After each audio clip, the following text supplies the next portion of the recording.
Hello friends, ഇന്ന് നമ്മൾ നോക്കുന്നത് അരിത്തമെറ്റിക് പ്രോഗ്രഷൻ ആണ്. ആദ്യം നമുക്കൊരു സീക്വൻസ് എന്നാൽ എന്താണെന്ന് നോക്കാം. ഈ എഴുതിയിരിക്കുന്ന നമ്പേഴ്സ് ശ്രദ്ധിച്ചോ? 1, 4, 9, 16, 25. ഇതിനൊരു പാറ്റേൺ ഉണ്ട്. എന്താണ്? 1ൻ്റെ സ്ക്വയർ, 2ൻ്റെ സ്ക്വയർ, 3ൻ്റെ സ്ക്വയർ, 4ൻ്റെ സ്ക്വയർ, അങ്ങനെ പോകും. ഇങ്ങനെ എന്തെങ്കിലും പാറ്റേൺ ഉള്ള നമ്പേഴ്സിനെയാണ് സീക്വൻസ് എന്ന് പറയുക. മറ്റൊരു സീക്വൻസ് നോക്കാം. 2, 4, 6, 8, 10. ഇതിൻ്റെ പ്രത്യേകത എന്താണ്? എല്ലാം 2 വെച്ചാണ് ഇൻക്രീസ് ചെയ്യുന്നത്. അപ്പോൾ ഒരു പാറ്റേൺ അനുസരിച്ച് വരുന്ന നമ്പേഴ്സിനെയാണ് സീക്വൻസ് എന്ന് പറയുക. ഈ സീക്വൻസ് 25 ആകുമ്പോൾ സ്റ്റോപ്പ് ചെയ്യും. അതുപോലെ ഈ സീക്വൻസ് 10 ആകുമ്പോൾ സ്റ്റോപ്പ് ചെയ്യും. ഇത്തരം സീക്വൻസുകളെയാണ് ഫൈനൈറ്റ് സീക്വൻസ് എന്ന് പറയുക. ഇനി ഞാനിവിടെ ഡോട്ട്സ് ഇടുകയാണെന്ന് വിചാരിച്ചോ. അതിനർത്ഥം ഇത് 25 കഴിഞ്ഞാലും 6ൻ്റെ സ്ക്വയർ 36, 7ൻ്റെ സ്ക്വയർ 49, അങ്ങനെ തുടർന്നുകൊണ്ടേയിരിക്കും. അതുപോലെ ഇത് 10, 12, 14 അങ്ങനെ തുടർന്നുകൊണ്ടേയിരിക്കും. അങ്ങനെ കണ്ടിന്യൂസ് ആയിട്ട് പോകുന്ന സീക്വൻസുകളെയാണ് ഇൻഫിനിറ്റ് സീക്വൻസ് എന്ന് പറയുക. ഇനി നമുക്ക് ഈ 2 സീക്വൻസുകൾ മാത്രം നോക്കാം. ഇതിൻ്റെ പ്രത്യേകത എന്താണ്? 2 വെച്ച് ഇൻക്രീസ് ചെയ്ത് പോകും. ഇതിൻ്റെ പ്രത്യേകത എന്താണ്? ഇത് 3 വെച്ച് ഡിക്രീസ് ചെയ്ത് കുറഞ്ഞാണ് വരുന്നത്. ഇങ്ങനെ ഒരു ഫിക്സഡ് നമ്പർ വെച്ച് ഇൻക്രീസ് ചെയ്യുന്നതോ അല്ലെങ്കിൽ ഡിക്രീസ് ചെയ്യുന്നതോ ആയിട്ടുള്ള സീക്വൻസുകളെയാണ് അരിത്തമെറ്റിക് പ്രോഗ്രഷൻ എന്ന് പറയുന്നത്. ഇത് 3 സീക്വൻസിന് ഉദാഹരണമാണ്. ഇത് 2 അരിത്തമെറ്റിക് പ്രോഗ്രഷന് ഉദാഹരണമാണ്. ഇനി ഇവിടെ ഞാൻ second number minus first number ചെയ്യുകയാണെങ്കിൽ എനിക്ക് 2 കിട്ടും. Third number minus second number ചെയ്താൽ 2 കിട്ടും. അതുപോലെ കുറയ്ക്കുകയാണെങ്കിൽ 2 കിട്ടും. ഈ നമ്പറിനെയാണ് കോമൺ ഡിഫറൻസ് അഥവാ ഡി എന്ന് പറയുന്നത്. അതുപോലെ ഇവിടെ 13ൽ നിന്ന് 16 കുറച്ചാൽ -3, 10ൽ നിന്ന് 13 കുറച്ചാൽ -3, 7ൽ നിന്ന് 10 കുറച്ചാൽ -3. അപ്പോൾ ഇവിടുത്തെ കോമൺ ഡിഫറൻസ് എത്രയാണ്? -3. ഇനി ഞാൻ നേരത്തെ എഴുതിയ AP തന്നെ ഒന്നുകൂടി എഴുതിയിരിക്കുകയാണ്. APയിലെ ആദ്യത്തെ ടേമിനെയാണ് A അല്ലെങ്കിൽ A1 എന്ന് വിളിക്കുക. രണ്ടാമത്തെ ടേം A2, അടുത്തത് A3, A4, അങ്ങനെ പോകും. അങ്ങനെയാണെങ്കിൽ ഒരു APയുടെ ജനറൽ ഫോം നമുക്ക് എഴുതാം. APയുടെ ഫസ്റ്റ് ടേം A1 ആയിരിക്കും.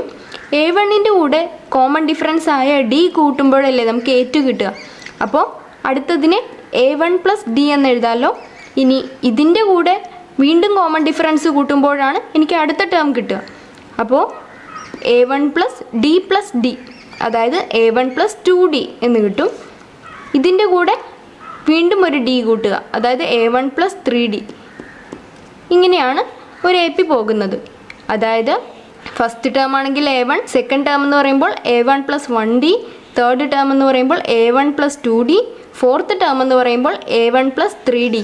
അങ്ങനെയാണെങ്കിൽ nth ടേം എന്ന് പറഞ്ഞാൽ A1 + n-1 × D എന്നാണ് വരിക. ഇതിനെയാണ് ഒരു APയുടെ ജനറൽ ഫോം എന്ന് പറയുന്നത്. nth ടേമിനെ, അതായത് A1 + n-1 × D എന്നതിനെയാണ് APയുടെ general term എന്ന് പറയുന്നത്. A1ന് തന്നെയാണ് A എന്ന് പറയുന്നത്. അതുകൊണ്ട് A = A + n-1 × D എന്നും എഴുതാം. ഇനി നമുക്കൊരു ക്വസ്റ്റ്യൻ ചെയ്യാം. എനിക്ക് ഈ APയിലെ 100ാമത്തെ ടേം, അതായത് ഫസ്റ്റ് ടേം, സെക്കൻഡ് ടേം, അതുപോലെ 100th ടേം ഏതാണെന്ന് കണ്ടെത്തണം. അപ്പോൾ നമുക്ക് ആ ഇക്വേഷൻ ഉപയോഗിക്കാം. A = A + n-1 × D. ഇവിടെ n എന്ന് പറഞ്ഞാൽ 100 ആണ്. അപ്പോൾ A100 = A എന്ന് പറഞ്ഞാൽ ഫസ്റ്റ് ടേം ആണ്. 2 + n എന്ന് പറഞ്ഞാൽ 100 ആണ്. അപ്പോൾ 100 - 1 എന്ന് പറഞ്ഞാൽ 99. ഇവിടുത്തെ D എത്രയാണ്? 2. കോമൺ ഡിഫറൻസ് 2 ആണ്. അപ്പോൾ A100 = 2 + ഇത് മൾട്ടിപ്ലൈ ചെയ്താൽ 198 എന്ന് കിട്ടും, = 200. അതായത് ഇത് 100th ടേം വരെ ചെയ്ത് നോക്കിയാൽ 100th ടേം ഏതായിരിക്കും? 200 ആയിരിക്കും. ഇനി ഞാനിവിടെ 2ൻ്റെയും 6ൻ്റെയും സം കാണുകയാണ്. എത്രയാണ്? 2 + 6 8. 8 / 2 ചെയ്താൽ എത്ര കിട്ടും? 4 കിട്ടും. അതായത് ഇതിനിടയ്ക്കുള്ള ഈ നമ്പർ കിട്ടും. അല്ലെങ്കിൽ അടുത്തൊരു സെറ്റ് നോക്കാം. 4ൻ്റെയും 8ൻ്റെയും സം കാണുകയാണ്. എത്രയാണ്? 4 8 കൂട്ടിയാൽ 12 ആണ്. 12 / 2 ചെയ്താൽ അതിനിടയ്ക്കുള്ള ഈ 6 കിട്ടും. അതിനർത്ഥം ഈ APയിൽ എവിടെയെങ്കിലും ഞാൻ അടുത്തടുത്ത നമ്പേഴ്സിനെ ABC എന്ന് മാർക്ക് ചെയ്യുകയാണെങ്കിൽ A + C ചെയ്ത ശേഷം / 2 ചെയ്താൽ എനിക്ക് ഏത് നമ്പറാണ് കിട്ടുക? ബി ആണ് കിട്ടുക. മറ്റൊരു രീതിയിൽ പറഞ്ഞാൽ എ പിയിൽ എവിടെയെങ്കിലും എ ബി സി എന്നിങ്ങനെ അടുത്തടുത്ത നമ്പറുകൾ എടുക്കുകയാണെങ്കിൽ അതിൽ എയുടെയും സിയുടെയും അരിത്തമെറ്റിക് മീൻ എടുത്താൽ ബി ആണ് കിട്ടുക. ഇനി നമുക്ക് മറ്റൊരു എ പി നോക്കാം. ഇതിൻ്റെയും കോമൺ ഡിഫറൻസ് 2 തന്നെയാണ്. ഇതിൻ്റെ ഫസ്റ്റ് ടേം 10 ആണെന്ന് മാത്രം. ഇനി നമുക്കിതിലെ ആദ്യത്തെ 2 ടേമിൻ്റെ സം, അതായത് S2 എന്ന് പറയുന്നത് എത്രയാണ്? 10 + 12, അതായത് 22. ആദ്യത്തെ 3 ടേമിൻ്റെ സം, അതിനെ S3 എന്ന് പറയാം. അപ്പോൾ 10 + 12 + 14, അതായത് 36. ആദ്യത്തെ ഒരു ടേമിൻ്റെ സം എന്ന് പറഞ്ഞാൽ S1 എന്ന് പറയുമ്പോൾ 10 തന്നെയാണ് വരിക. അങ്ങനെയാണെങ്കിൽ ഈ എ പിയിലെ ആദ്യത്തെ 100 ടേംസിൻ്റെ സം എങ്ങനെ കണ്ടെത്താം? അതിനുള്ള equation Sn = n/2 × 2a + n-1 × d. അപ്പോൾ എന്നിൻ്റെ പകരം 100 സബ്സ്റ്റിറ്റ്യൂട്ട് ചെയ്യാം. S100 = 100/2 × 2a.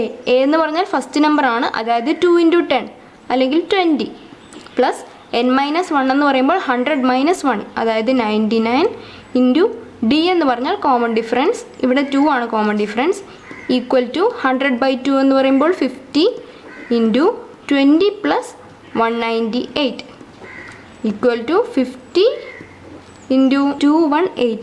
ഇത് ചെയ്യുമ്പോൾ 10900 എന്ന് കിട്ടും. അതായത് ആദ്യത്തെ 100 ടേംസ് എടുത്താൽ അതിൻ്റെ സം എന്ന് പറയുന്നത് ഇതായിരിക്കും.